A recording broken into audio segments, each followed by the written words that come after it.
Islam,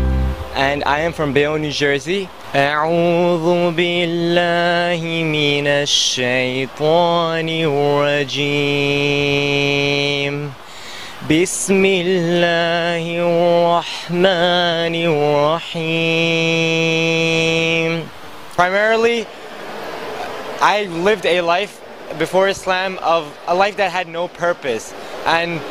it truly, a heart will never find rest unless it's engulfed in the remembrance of Allah subhanahu wa ta'ala. So because of that, I was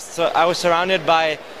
I was so miserable that I began to search the meaning about religion, especially because I had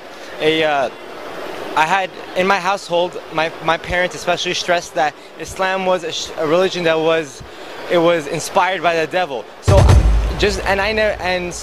because of all the insults that were targeted towards this particular religion in my household, I became so curious to study it. And as I opened up Google and as I opened up just simple websites and I started reading what Islam was,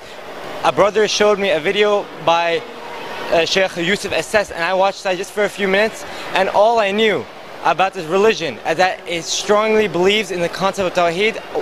worshipping Allah subhanahu wa ta'ala, and that there was this man that came about in the desert, and his name was Muhammad sallallahu alayhi wasallam, and he was able to reveal this entire book while being completely illiterate. And for me, that was enough to convince me that this religion was proper, because I felt the miracle of Islam taking over my entire life. Entering Islam has brought me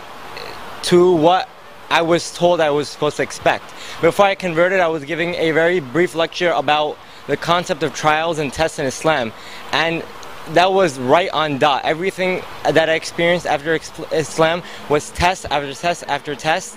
but genuinely, I would not have been able to undergo these tests without the support of Allah subhanahu wa ta'ala. My suggestion to someone who is in a similar situation that I've been presented with, I would highly suggest that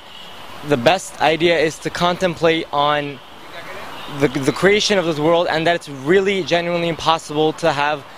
this world come upon us without the great work of Allah subhanahu wa ta'ala. And really, it's not even a best source of knowledge to just go to a random Muslim on the street and ask them these questions that may lead us to be guided. Really, we have to refer to the scholars of Islam and try our best to ask them questions so we get the genuine knowledge about Islam, and so we're not giving any misguidance by Muslims who are not informed of their own religion.